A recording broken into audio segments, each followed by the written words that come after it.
I told you that was my first listing presentation. Yay, that was easy. But there's going to be listing presentations that you're going to go on, and you really have to work it. Maybe this has been a referral. Maybe it's something where you need to understand what you're presenting and what your value is. And in doing that, I'm going to talk about this a little bit again, because I'll talk about it a lot. You want to listen when you're doing a listing presentation. Make this about them. It's not about you, it's about them. The only time it's about you is what you can offer to help them. You're helping them in their journey. One thing about real estate is there's a lot of egos out there, and you have a lot of people that brag about, oh, I've done this many listings, I've done this many closings, and it's look at me, look at me, look at me. And people don't, you know, that's like, okay, great, but what can you do for me? What, you know, this is my home I'm wanting to buy, or this is my home I'm wanting to sell. And then the last thing on here, preview real estate. You need to know your market. Actually, Friday, I took somebody who wanted to buy in a cheaper market, and I knew because he lives in West Hollywood, and he gave me his price range, and his price range is really low. So I said, well, we can look at some places in North Hollywood that look nice in the previews. And he's like, oh, that'd be great. But I knew none of it was going to be serious for him. It was going to be more educating him. I knew North Hollywood isn't the area he wants to live in, but somebody told him that it's going to be a great area to live in. So for him, it's like, okay, I'm going to be listing this place in West Hollywood. So I want to meet his needs. And then Friday was a lot more of, okay, let's get you ready to understand your expectations of when you want to buy somewhere. But that's knowing the market. You know, did I take him to Toluca Lake? No, Toluca Lake's way out of his ballpark.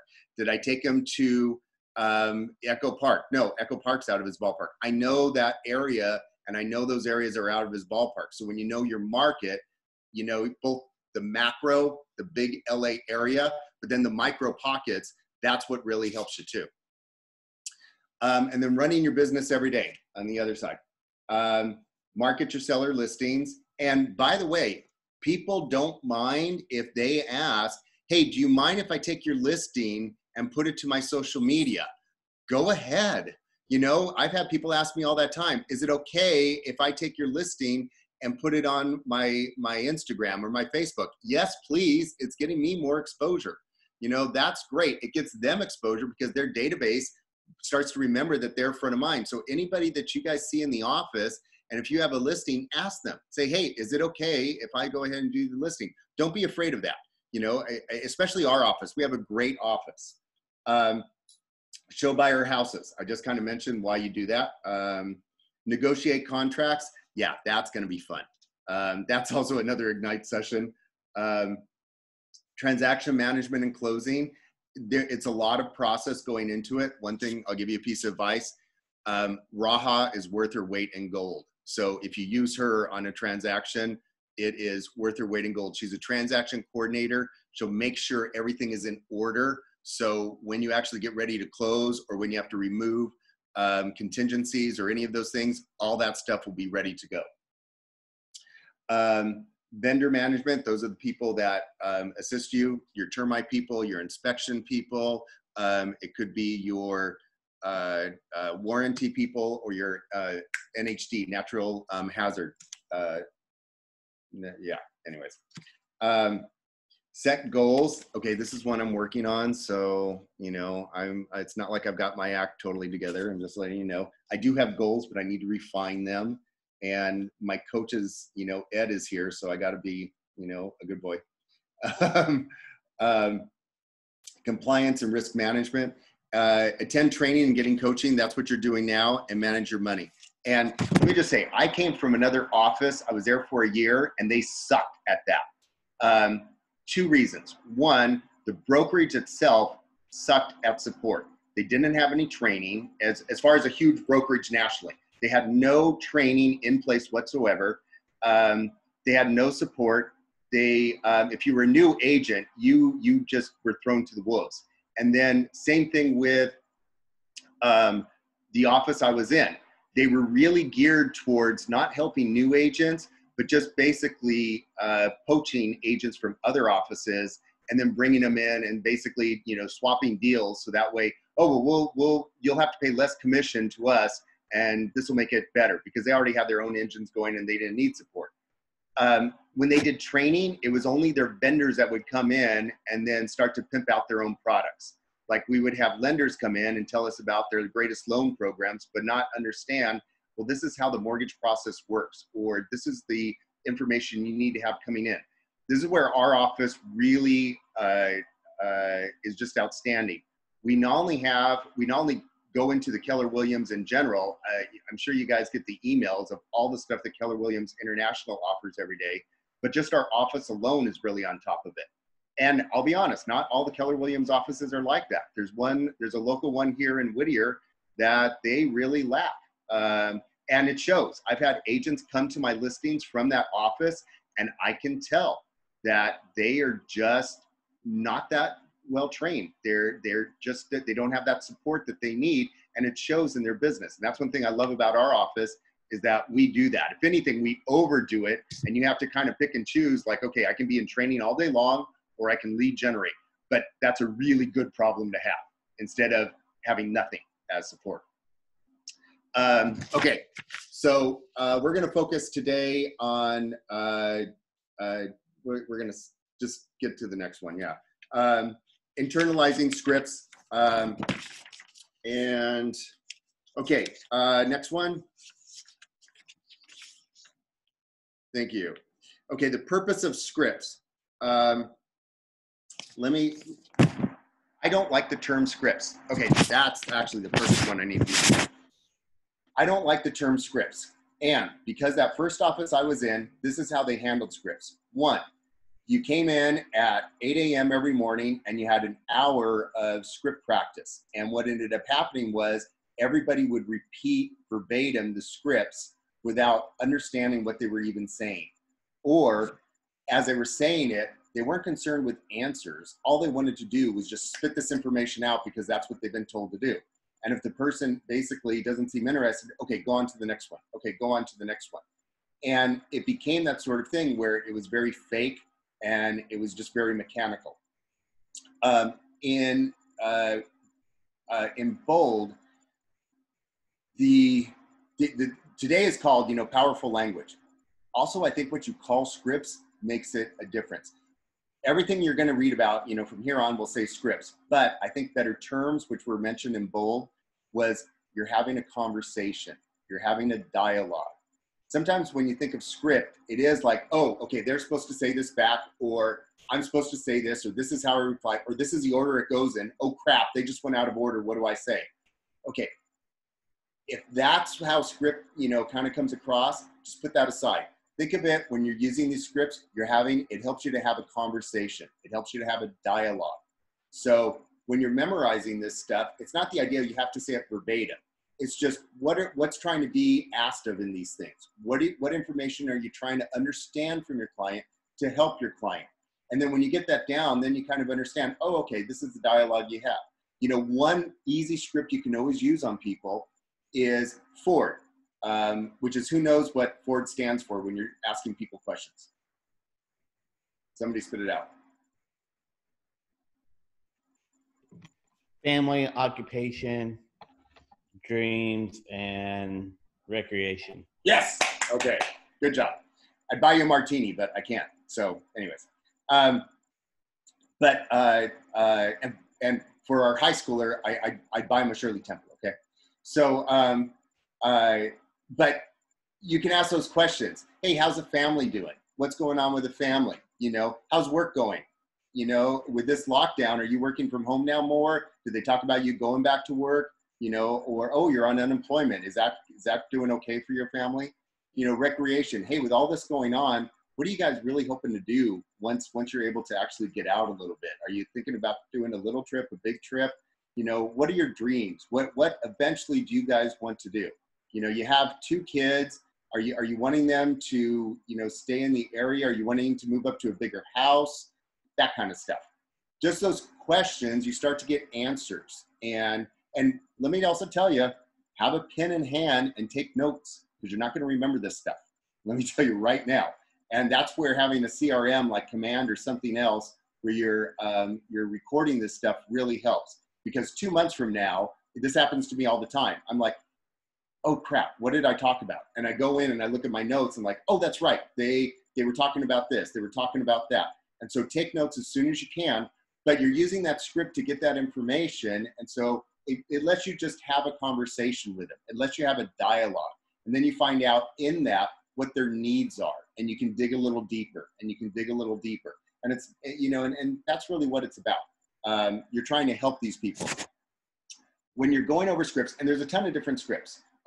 You know, we've had scripts for when the lockdown first started happening, you know, care calls, just reaching out to people and caring. And sometimes in the morning, we all talked about, you know, well, what are you saying? What are you doing? What are you texting? And all those little things were really helpful. Some of mine really came down to where literally my fiance, he knew what my scripts were because he constantly heard me texting it into Siri. Hey, wanted to know how you're doing right now. How's everything going down with the lockdown? Just want to let you know I was thinking of you today and your family. If you need anything, please let me know. Stay safe. Something like that. I was constantly doing that, and it was just a script, you know, sort of thing. It wasn't that it's fake. It allows me to have a conversation with them. A lot of times then people would text me back, and then boom, we're off and running. And then, you know, I'm asking them questions, we're exchanging information, all of that kind of thing. What you want to do is when you're doing this, you're trying to get the information, but also we had a couples counselor a number of years ago who unfortunately she passed to breast cancer, but she was very insightful. And early on when we first started seeing her, she said, okay guys, when you have an argument, there's usually 3 things at base because there's 3 needs everybody in this world has. Everybody wants to be heard, everybody wants to be understood, and everybody wants to be loved. And so when you're having these questions, you're making people feel validated. You know, it's not about you, it's about them. What are their needs? What can you do for them? And as you're communicating that, then you're communicating your value too.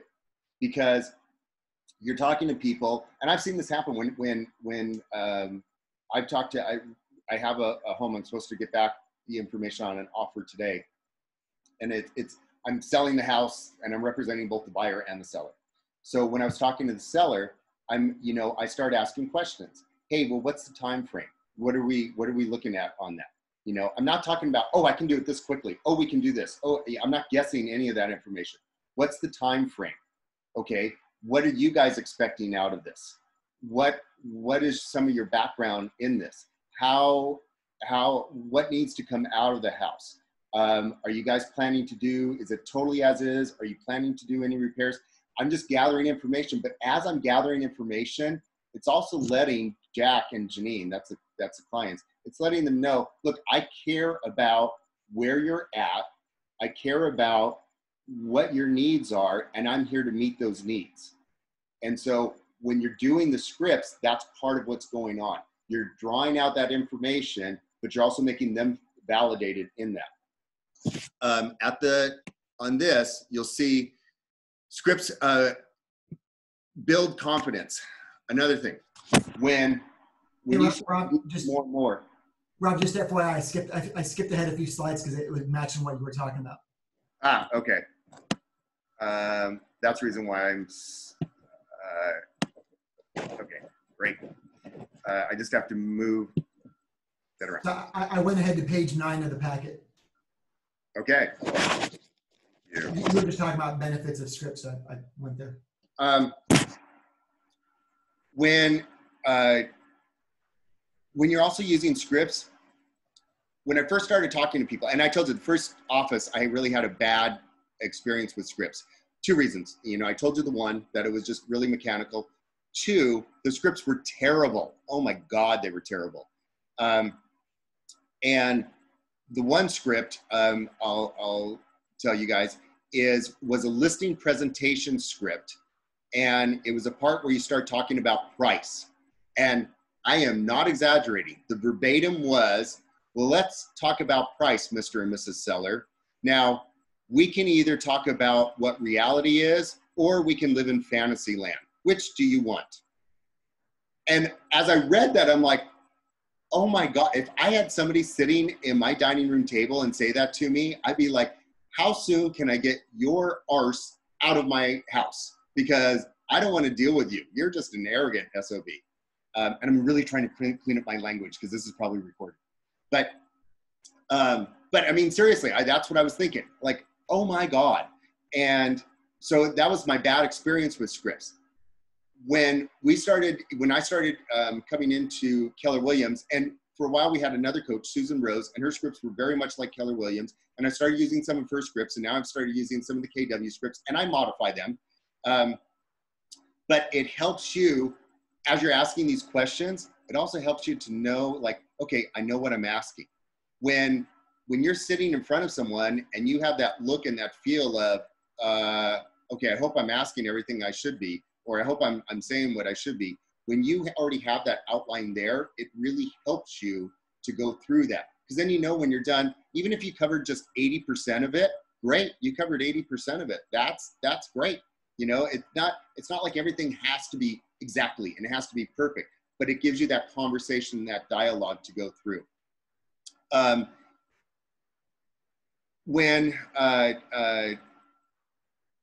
The other thing with scripts, and I just mentioned this, use it as the outline, and again, use it as a dialogue.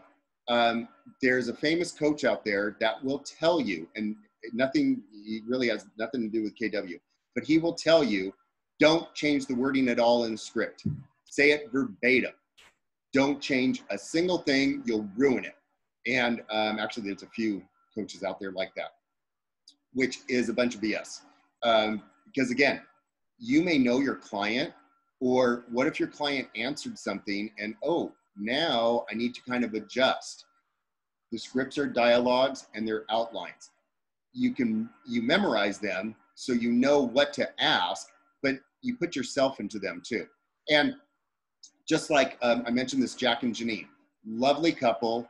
I think they're in their 70s, and I was just introduced to them. They're a referral.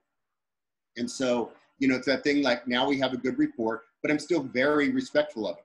I sold another home about 1.5 years ago, and I've known these people for a while, and he would call me up on the phone. I'm like, dude, how you doing? You know, I know him, so I'm not going to say, hey, how are you today? He'd be like, well, who are you? You adjust the script to the person. I'm still saying the same thing, but when you're asking the questions, when you're conversing with them, you adjust that sort of thing. When you also are using a script, it allows you to stay on point. It's so easy, especially for some people, to go down bunny trails. And sorry, I need coffee.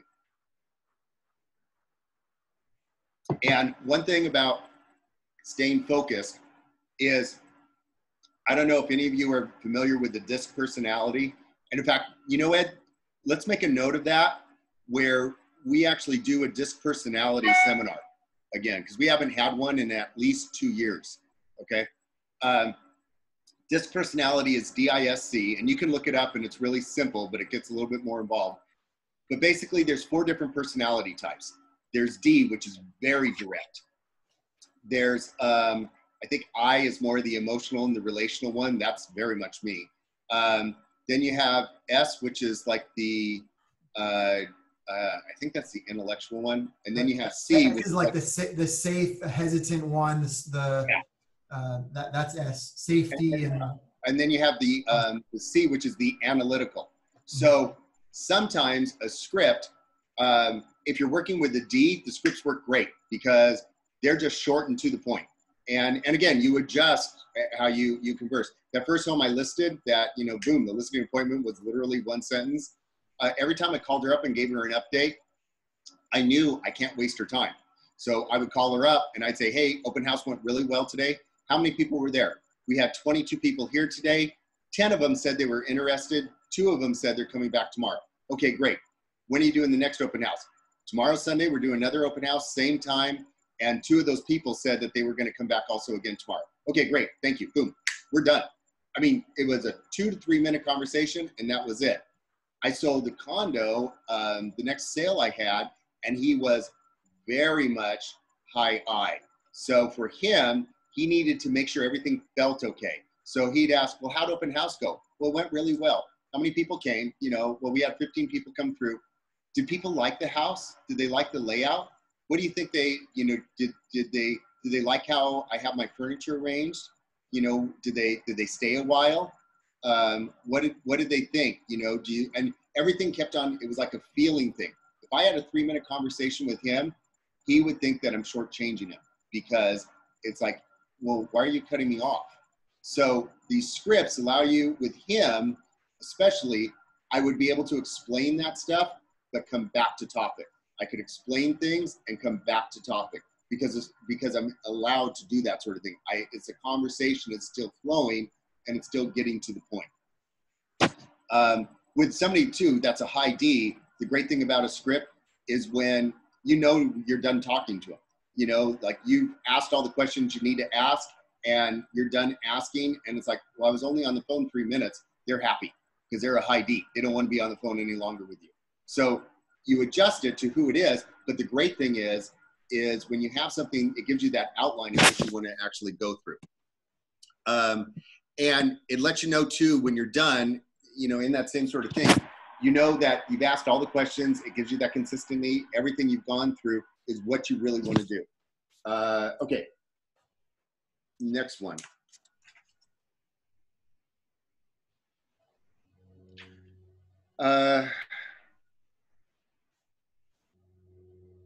Do you want me to go to the I'm video supposed right to ask after you, this? but I did a lot of explaining right now. Do you want me to skip to the video? I think it's right after the slide. Yeah.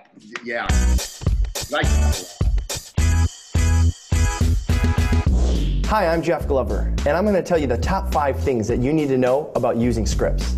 Step 1, you're going to need to get your scripts from a top agent at the office, your team leader, a MAPS coach, or of course Keller Williams University. Step 2, we're going to need to do a total transformation of, instead of talking and telling, of asking questions. Selling isn't telling, selling is asking a series of questions that leads to desired response. So instead of talking so much, we need to get in the habit of asking questions. And asking questions gives us control of the conversation. Control of the conversation gives us our ultimate outcome, which is an appointment set or a closing. Step 3, we need to listen with good intentions. Well, what I mean by that is we need to listen to their answers instead of just listening to them talk and asking another question that comes to mind. For example, instead of asking a seller where they're moving to and then going on to the next question, how soon would you like to be there? Ask them, where are you moving to? And when they give you a response, ask them, what takes you there? Step 4 in becoming better at scripts is we need to learn to mimic, mirror, and match the prospect. What I mean by that is we have to listen to their tone of voice. We have to speed up or slow down based on how fast the prospect is talking. That means when they respond and say, we're moving to Toledo, oh, Toledo, that's exciting. What takes you there? 93% of communication is body language and tonality. And that means only 7% are the words that we say or the questions that we ask. Step 5, we need to take these 5 points and practice them daily. If you think of NFL teams, they practice 50, 60 hours on the practice field for a 1-hour game. Our game is our presentations and our appointments, and we need to practice daily everything that we've learned every single day before we meet with our clients. When it comes to scripts, my biggest aha is that everybody has their own scripts. We're pre-programmed to have scripts, and we're talking and asking questions that are scripted. However, what we found is that most of our own scripts are no good. And so we have to learn the right scripts, the right questions to maintain control of the conversation. Thanks for watching KW Connect. Make it a great day.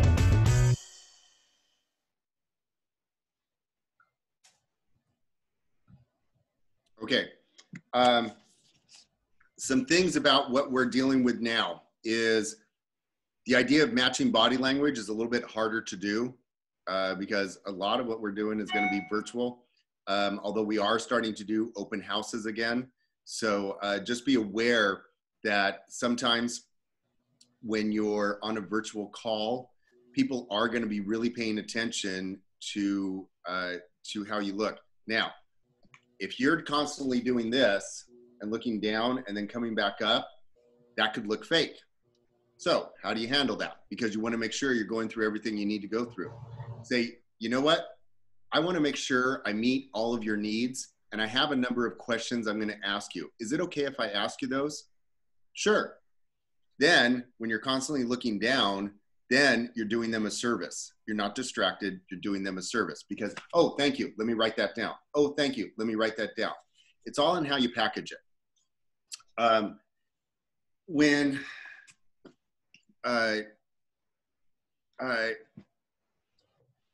you're talking to people, it's okay to let them know that you're taking notes, you know, and you want those answers that help that. But a lot of scripts you'll see are not yes and no questions. There's a few, you know, where you can ask something, hey, are you thinking of moving in the next, you know, 9 to 12 months? Or is this an urgent move for you? But then you follow up. The questions that are more open-ended are usually better questions. So instead of like, oh, okay, you want to move out of state. Where do you, much like he said, well, where do you want to move? Where are you guys going? Oh, that's really cool. What's your time frame? Okay. How soon do you need to get there? Okay. Now, what is like the kill date, the very last date that you can move that we need to know that we need to get things done by? Okay, great. You know, you're asking questions like that, so it gets the motivation, but it's not yes or no. You know, it's like when you go into a store, and if somebody in the store, you walk in, and the first thing a lot of times they ask is, well, can I help you with something? And the knee-jerk thing is, no, I'm fine, thank you. And you keep going, even though, well, why are you in the store? You know, or I'm just browsing. Okay, fine, but, you know, okay. If you come into a store and somebody were to ask you, oh, you know, are you looking for outerwear or are you looking for formal wear? Well, actually, I was just shopping for shoes. Oh, what kind of shoes? Are you looking for, you know, just casual shoes, tennis shoes, workout shoes? You're getting that information. Well, I'm actually looking for workout shoes since the gyms are opening back up. Oh, what size do you have? You know, I can show you some of the ones that are on sale. And so it starts to lead you down that sort of thing. So instead of just taking that yes or no, you're able to ask questions, which are scripts, which allow you to go down the path to gather that information. And what you're doing is you're helping them. Now, I'm not going to assume everybody's motivation is the same. So when you're thinking about practicing scripts, sometimes it's not the most exciting thing. Two things to keep in mind. One is for some people, their motivation is, I'm in real estate to make money. And so great. And so the better you can service your clients, the more money you can make. Other people are in real estate because they also really want to help people. Again, the better you can service clients, the better you can help them. So that's the reason why memorizing scripts, internalizing them makes a big difference, because then you know how to guide them through that process of asking questions, getting that information, and following up, and then making them feel validated. So I've been doing a lot of talking. Are there any kind of ahas so far? Anything that's kind of like, oh, I didn't know that, or, oh my God, Rob, you're just boring the heck out of me. No wonder your dogs are asleep right next to you. I found it interesting. I've been kind of wondering what I can put on my Instagram that I've started for my real estate. I don't have any posts yet. And you were mentioning that you can ask other agents if you're able to post their listing on your social media. I didn't really know that that was something that you could do. I thought that you weren't allowed to really advertise something that wasn't your listing. So like, what would you put as like maybe the caption for something that's not your listing, but describes like the place, but shows that it's not yours and you're just promoting it? That's a great question. When I first started, I was doing some of that. And you don't have to put, I know when you're first starting off as an agent, sometimes it's like, oh, it's not my listing. People don't care. You know, people really, in the sense of it's a really cool house. Do they care that you're the one selling it? Or do they care that, oh, it's a really cool house and I may want to buy that house? So, or I may be interested in something like that. So when you're phrasing it, all you have to do is put, let's say, I'm just going to take a stab. Your area is Outpost Estates in Hollywood Hills. And you see a listing in our office that comes through on Outpost Estates. You can just put, look at this incredible home in Outpost Estates. It has a view of Hollywood and downtown LA. come check it out. Here's the website. If you have any questions, please ask me. I'll be more than happy to answer them. You're not misrepresenting yourself at all. You know, it's not like you're saying it's my listing, but you're still presenting it. And then that puts you the real estate of choice.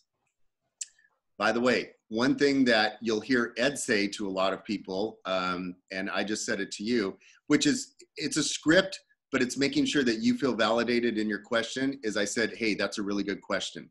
You also want to do that with your clients as well. When, you know, people ask you questions, well, how do we do this? That's a really good question. You know, and then if you know the answer, explain the answer. Let me also tell you, as a new agent, a great script to use when you don't know the answer, because there's a lot of things that you won't know. And the reason why I'm telling you that, there's still a lot of things I don't know. I'm like, holy crap. I'm going, I've got to find that information out. So what you do is a great reply to that is, you know what?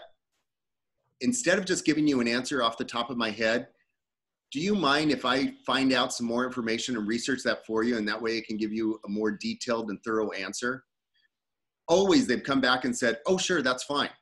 And then you go from there. You may not even know what the hell you're talking about. Where the first time I sold a condo, I've always been, you know, when I was growing up, we always had homes. We never had condos. We never had things with HOAs. So somebody asked me when I was selling this condo, well, what are the reserves? And I'm going, you know what? I can't tell you exactly what the reserves are now, but if you want, I can always find out that information, so I can find out, you know, what they are, and then I can get back to you on that. And she was like, oh, it's okay, honey. She goes, it'll come out in escrow anyway, but that's fine.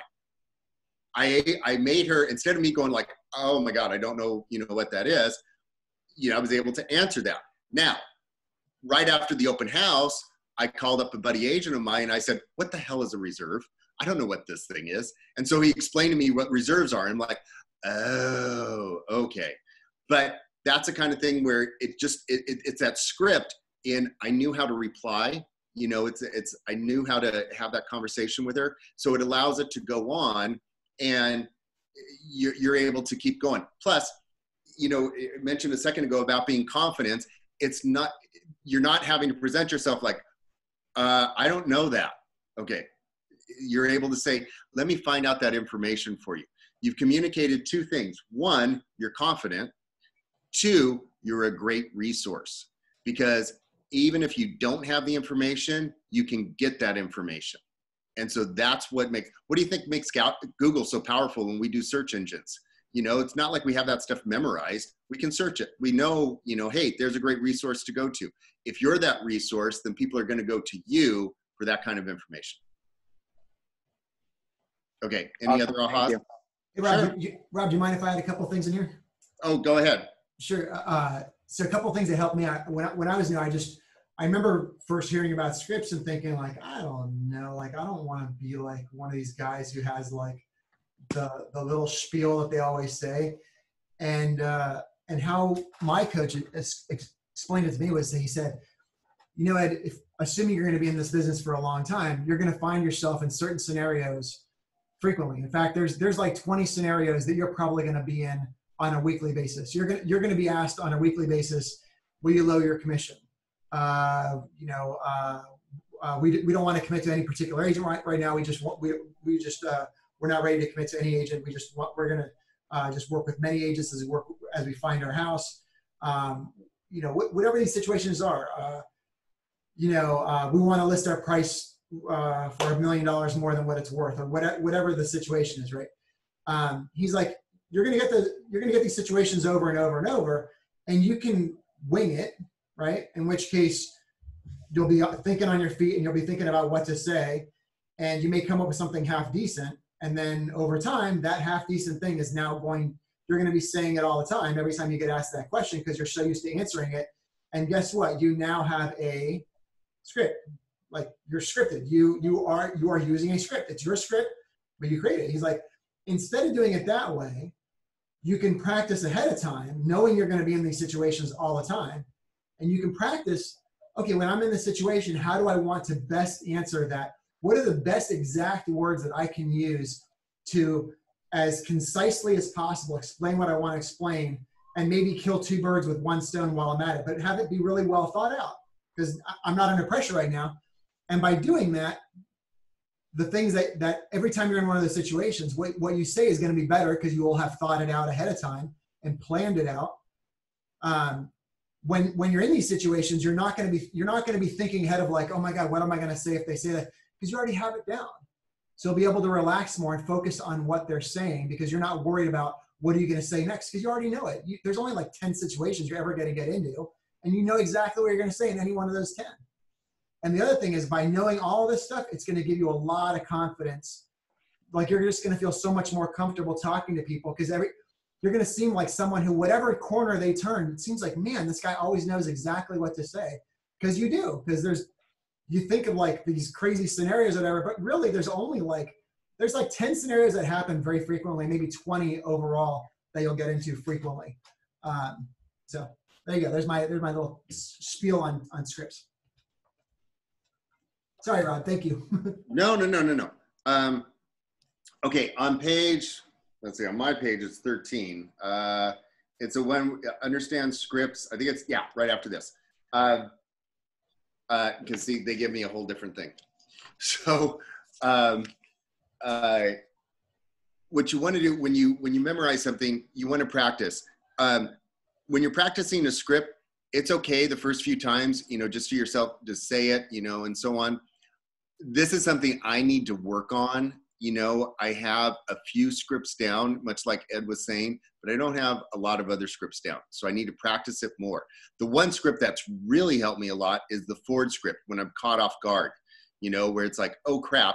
And I tend to be an analytical thinker. So for me, I have to process things. So, and everybody's different. Some people are really good on their feet. I tried out for Super Password and they passed me over real quick because they were asking questions and I'm like, well, let me think about it. Well, that doesn't do well on TV.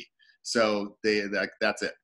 But for me, because I have to think about it, I knew in the back of my mind when Ed brought this up about 2 years ago or a year ago about the whole Ford thing, I'm like, oh, that's brilliant. Because then automatically I know the 4 things I can ask somebody about at any time, anywhere.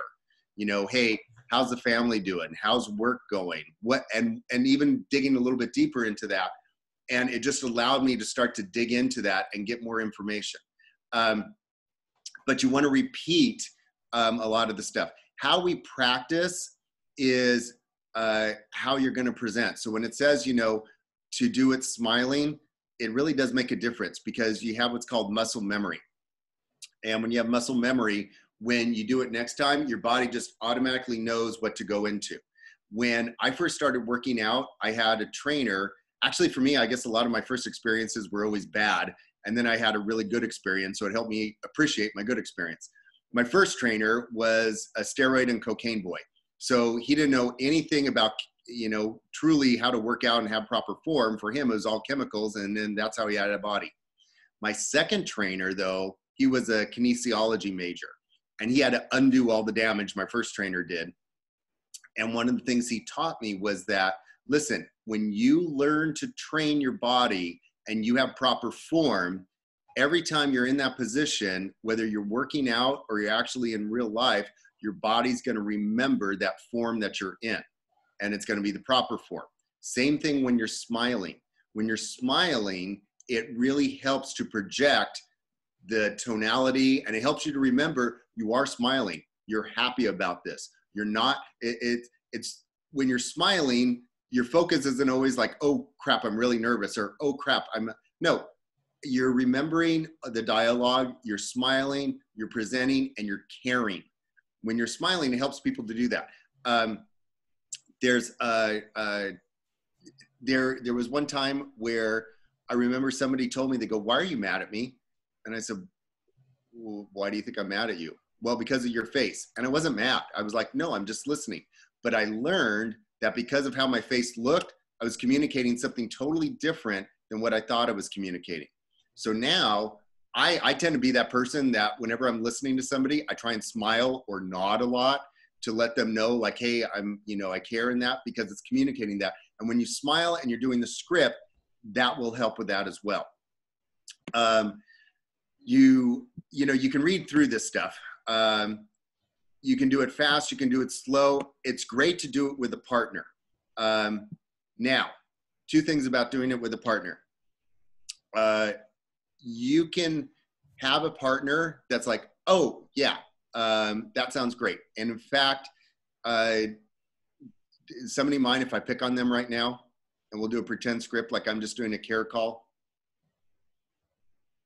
Somebody raise your hand. Okay, Eric. So I'm going to call you up. Hey, Eric, how you doing? Hey, Rob, how are you? I'm good. I was just calling to see how, things are going, with the lockdown and everything. How's everything going with your job? I know that you said it was a little bit of a challenge, but you were still able to get some work done. Yeah, it's a challenge just because, I get distracted a lot with the kids running around trying to work from home.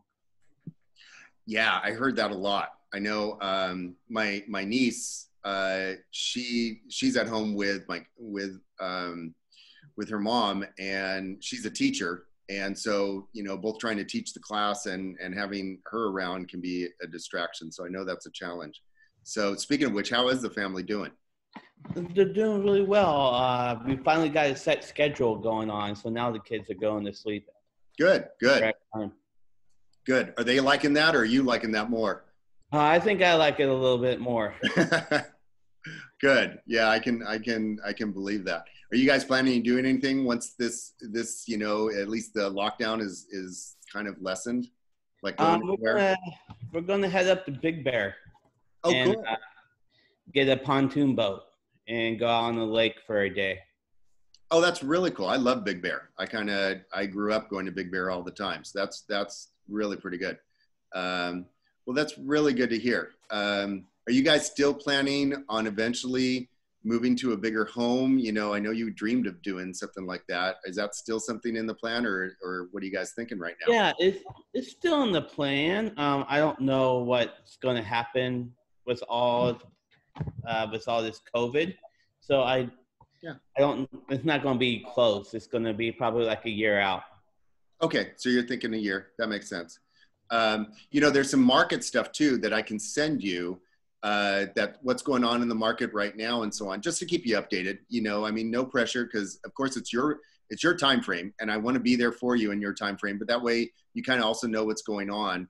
And do you mind if I just email some of that to you? Yeah, feel free to email me that. Okay, great. Well, great talking to you. If you need anything, please let me know. But I'm really glad to hear that the family's doing well. Thanks so much, Rob. Okay, bye. Couple things. One, I didn't do the forward in order. If you guys noticed, I didn't, it didn't matter that if it's in order or not. So don't think your scripts have to be in order. As long as you're covering that stuff. I asked questions, and I followed up. I laughed, I kind of like, oh, okay, it's that interaction thing. If you notice too, is like I even asked that extra little bit, what's his time frame? Boom, I know his time frame now. So I can write that down. I know he's a year out. So showing him homes right now, if I were just to start sending him homes, it's like, why are you sending me homes? But what I did is I asked, hey, and this is all stuff that you can, when you have your own script, you can even write this stuff down or just remember it, but I know it's like, well, do you mind if I start sending you some information just to keep you updated, kind of thing, just so that way, because I'm showing him a service, and then he, oh, okay, that's okay. That's one way of just doing, a practice of scripts, just getting to know the people, getting to know their needs. Now, you'll notice a lot of scripts can be very specific, like, oh, you have a seller, listing presentation, and you want to set an appointment date. So it'll kind of walk you through what are the different things to ask you on that sort of thing, and why you're asking that. You're in a listing presentation, and they want to lower the price. Okay, let's have a talk about that. For instance, one script I learned years ago about that was, okay, you want to have a higher price than I think the place is worth. So you don't want to have an argument with people. That just never works, because you're arguing with them and they're not going to like that. But what you want to do is you want to ask them questions even on that. So the script I learned was, if I can't get them to budge on the price, like, well, Mr. Seller, that we went over the data, and I can show you that probably won't be, supported, but I get the fact, because if they're stubborn, I've had a few clients that are really stubborn, so I prep them for lowering the price. Is it okay if we put it at that price? But as you know, the first 2 weeks are usually the golden weeks of when you list a home. If we don't get any offers in that first 2 weeks, notice I didn't say also any interest. If we didn't get any offers in the first 2 weeks, can we revisit the price? Because then something needs to be adjusted in that time. And every time they've come back to me and they said, sure, we can do that. Okay, bingo. Because I had a script in my mind ready to go, I was able to okay, this is the price we'll list it at, but I've already prepped them for lowering the price because I know the home should actually go for less. But a lot of sellers in their minds, especially if you don't know them that well, they're going to say to you, no, I know it should go for more. And if that's how you're going to have to take the listing, that will at least prep it that way. How did that work for me? Because it was a script that I internalized, and I knew how to have that kind of conversation with it. When you're doing script practice, what Eric and I did right now, Eric knows we're doing script practice right now. So he's going to go along with this, which is great. But have somebody that when you find somebody to practice with, every once in a while throw you curveballs, okay?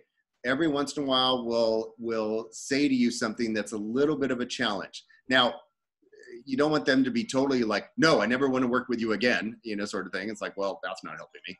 But if Eric were to say something well, the family's doing well and everything, but, I know we talked about moving, but right now, I don't think we're going to do that at all. Okay, so, well, we talked before that you were going to move in a year. No, I don't want to talk about even moving now. Okay, well, and then it's what do you do? That's when you practice with the scripts and you have somebody you're practicing with, it'll help you to kind of know which way you're going to pivot. Because what if it's not the answer you expected or the kind of answer you expected? Then by having this internalized, it'll help you to know, how do I pivot from there? How is there another direction I can go in? Okay, I get that. What if I were to touch base with you in about 6 months and just see where things are at? I know it's challenging now. And again, no pressure, but I just want to make sure that, that we're not missing an opportunity if things were to change for you. Is just giving you a phone call, is that okay? Well, yeah, that's probably okay. So because I kind of knew that already in my mind, this is how I can ask the question, and I can have that dialogue, which is a script, I can have that conversation with them. Then I also knew how I can pivot from that point. But if I don't have any of that stuff already in my mind, I'm boring, Ed, he just yawned. But if I didn't have any of that stuff in my mind, then I wouldn't know how to respond. And so that's what the scripts are really helping you do, is to do some of that. Okay, so this wasn't actually today, maybe I should have prefaced it. This wasn't a time we were doing script practice, because one thing, it's almost like when I was going to the gym and people would tell me, oh yeah, you can go on the bike and burn, 300 calories. I hate going on the bike and burning 300 calories at the gym. Just shoot me now. And it's that sort of thing. Oh, well, just do it. Well, if I don't understand why I'm doing it, I'm not going to do it. So it's more important to understand why, and then on your own, find somebody to practice with, find yourself to practice with. We all have smartphones, okay? So you can record yourself and actually see what you look like practicing. Go into the garage, go into a room by yourself and just do it. And just, and it kind of helps you understand too, what do I look like when I'm communicating with someone? If anybody's learned anything during all these Zoom calls, they've kind of learned oh my God, that's what I look like when I'm listening to people, because you never have that perspective. One thing great about Zoom calls is you're getting that feedback because, oh shit, that's what I really look like. Well, it's the same thing when you're practicing scripts. If you record yourself practicing, it even really kind of helps you. Years ago, when I was taking my major's in education, I had to do 3 lesson plans, and all 3 lessons plans, we had to videotape. Now that's when it was the big hunkin' videotapes that actually went on your thing. It was a VHS, but we still had to videotape it. And then we had to watch it and critique ourselves in front of the class. And I learned so much just by watching that videotape, because there were even mannerisms I didn't know. So when you're practicing the scripts, when you're practicing this conversation and you videotape, one of the big benefits is that there may be mannerisms you don't understand. You may, when you get nervous, you're always scratching your nose, and that's a giveaway you're nervous. For me, I realized when I was teaching, I was doing this all the time. And I have big hands. And the problem was then I realized I'm distracting a lot of my students because I'm constantly like this. So I started learning to express myself, but put my hands lower. So I could still express myself, but I wasn't like all gangly in front of them. Okay, we're towards the end of the hour. There was a few notes that I also had written down. One thing that I had learned years ago, terminology can be a big thing. When you're using scripts, there's certain things to avoid. One, acronyms, unless you explain what an acronym is. So, if you say, oh, well, I'll check on the MLS. If these people have never done a deal before, that's a real estate deal, especially if they're buyers, they have no clue what the MLS is. So explain to them what the MLS is. It's like, oh, okay, this is whatever. It's the database that all the realtors put in all their information. That's what gets, I can find out how the home is listed, how we can show it, all of that stuff. Use that sort of thing. Another one that we use all the time in real estate, and I don't like, is called CMAs, which is comparative market analysis. Even when you say that, who really gives a crap, okay? And it also, what if you have somebody, like in my neighborhood, all the homes were built basically in 1952 and 1953, and every fifth home is the same layout inside. Outside, they look totally different. Back then, they really made them look very different, so you can't tell it's the same layout. But if I were to tell the fifth house down that, oh, we're going to do a comparative and we're going to look at all the other homes in the neighborhood. Well, wait, we put on a new front door.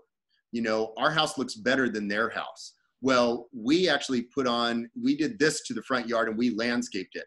And when you say comparative like that, it's like, oh, we're just going to compare the thing you put all this time and money and energy to that you've made into your home. And guess what? It's a commodity. It looks like every other home on the market, and that's how we're going to list it. People don't do that well. But if you use the word data, let me just say that. If you use the word data, it's much easier for people to digest at times. Because especially the high I people, they like that idea better. The high D people, they kind of don't care. But the high I people, they get that. Where it's like, okay, let me look at the data and say what your home should be coming back as. And then if they need more explanation, you can explain, well, this is how we come to that point, and this is the data that I'm using where we're looking at other homes that are on the market that other buyers are looking at. And then you're explaining from that point of view. Everything I said right now was a script. Everything I said right now is stuff that I've had memorized, and now I've just internalized it, and it comes out easily. And as Ed said, it's better to learn better scripts ahead of time than to unlearn bad scripts, because that ain't gonna help you. Another thing, when you're talking to people and using scripts, don't use the word if a whole lot, use the word when. When we sell your home, this is what we're gonna do. When we are looking at homes, these are the homes we're gonna look at. When we look at homes, or when we make an offer on a home, blah, blah, blah. You're communicating, because the title of this is powerful language, so let's just say that.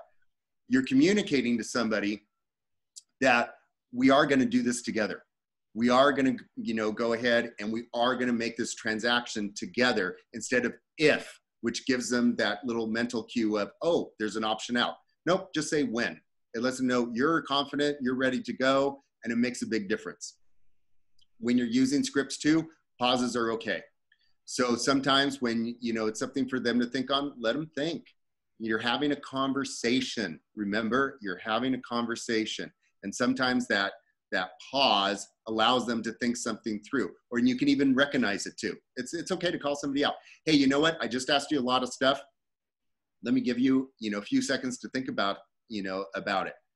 And then, because I respect and I don't want you to feel rushed at all, you can just call it out and say it. And And okay, any ahas? Because Ed's telling me I got to shut up pretty soon. I have a really quick question. When you were talking about the scripts and maybe they said they weren't really ready yet, but you asked if you can send them some info. What would that kind of look like? Are those like pre-made templates with like market analysis, or is that just like going to be a letter, like kind of talking about what's going on in their area, or like what exactly would you be sending them? On that sort of thing, you want to make it, we tend to get bogged down in all the details, but if you're going to send them something quick and sweet, you know, send them like, hey, these, because you can look up on the MLS and you can ask anybody, you know, in our office to help you with this, what's being sold right now, you know, like how many closings in this area, what's the average price being sold, what's the average cost per square foot, any information like that.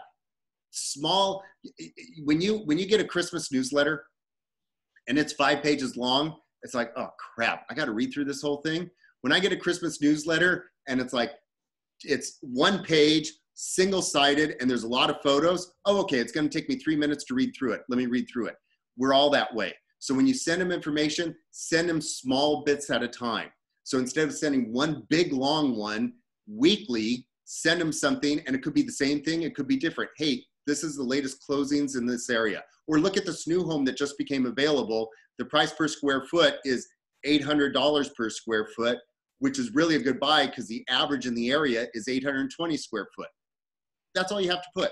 Small little bites, people appreciate much more than a novel. And we tend to want to do a novel because we want to I want to earn your business. You know, but you're respecting that, hey, let me just do this in little bites. Awesome, thank you. Any other ahas, questions?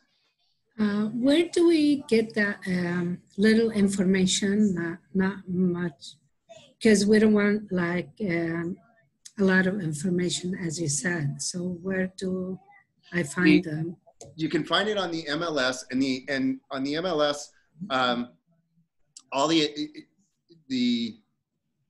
that would be something Ed would be able to show you on the MLS better, because I'm on another MLS, and so my interface is different than the MLS, but they both do offer like, hey, in this area, you can look up the closings, you can look up that. Also, you can go on CAR's website, because as you know, being part of CAR, they'll even have a few graphs on like, what's the stuff that just got sent out. There's a ton, there's those resources. There's also, honestly, there's a ton of vendors out there that want to have you subscribe to their stuff, or at least go to their website. And sometimes you can even just Google it, you know, just make sure it's up to date, but sometimes you can do that as well. But if you go on the MLS, you know, there is a way you can look stuff up and it'll give you the latest stats. But then their CAR is another great one, because CAR will usually have on there somewhere like, hey, here's what's going on as far as the latest closing, the average closing, that kind of stuff. Also, I usually send out every so often just like updated information, and I can just put you on that list too. In fact, let me do this. Let me put in the chat.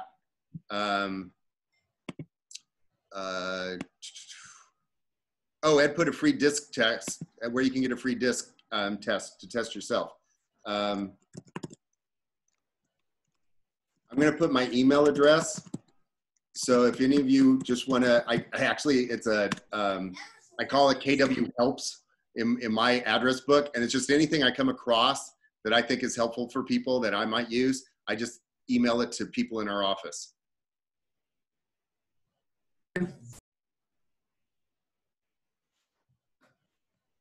And just to add to what Rob was saying, if you go to the MLS on the front page, there's it'll say quick links, and there's a bunch of links there. You may have to go to the second page of the quick links, but there'll be a links to 10K InfoSparks.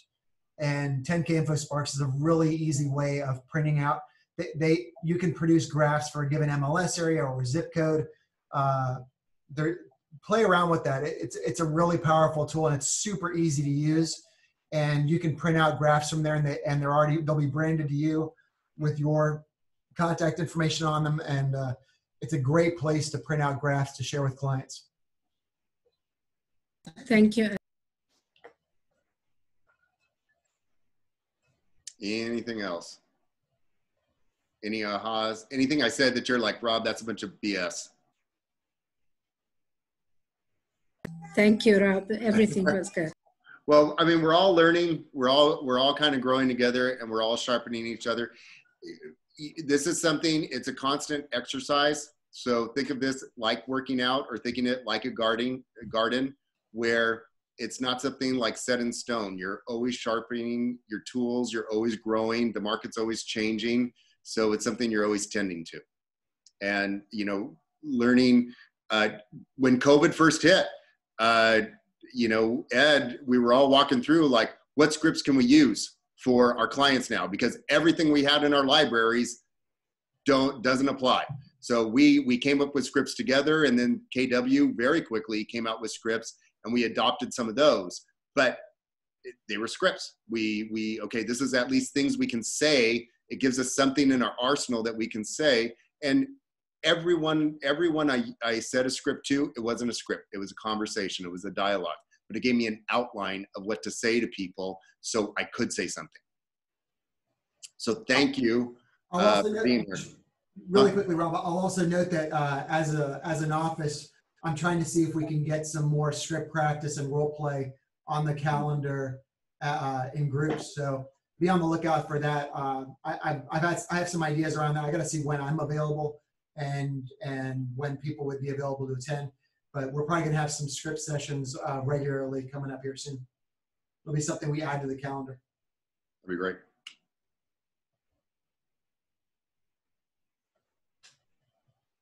Well, I want to say thank you to Rob. I've just been hanging out listening, and I thought it was wonderful. I got a lot out of it myself, and hope all you guys did too. As a group, we'll be back tomorrow for Spark Session 4. I'll have to look at the calendar. I'm not sure who's scheduled to teach tomorrow. Me. But, what's that? Me. Oh, you're back tomorrow? Oh, great. Well, there you go. So we'll get Rob back again tomorrow. So back-to-back Rob. That's awesome. So we'll see you guys tomorrow at 11:30.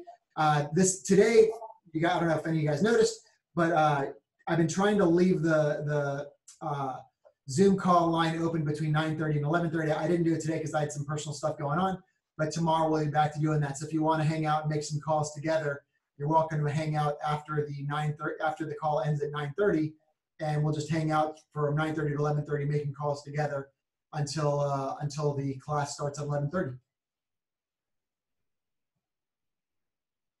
Thank you, everyone, for participating. All right, everybody. Have a wonderful afternoon. See you all soon. Hopefully, I'll see you at the 9 a.m. call, and we're back on with Rob again tomorrow for Ignite Session 4 tomorrow at 11:30. Thanks, Rob. Thank you. Bye, everybody. Thanks, Rob. Talk to you soon.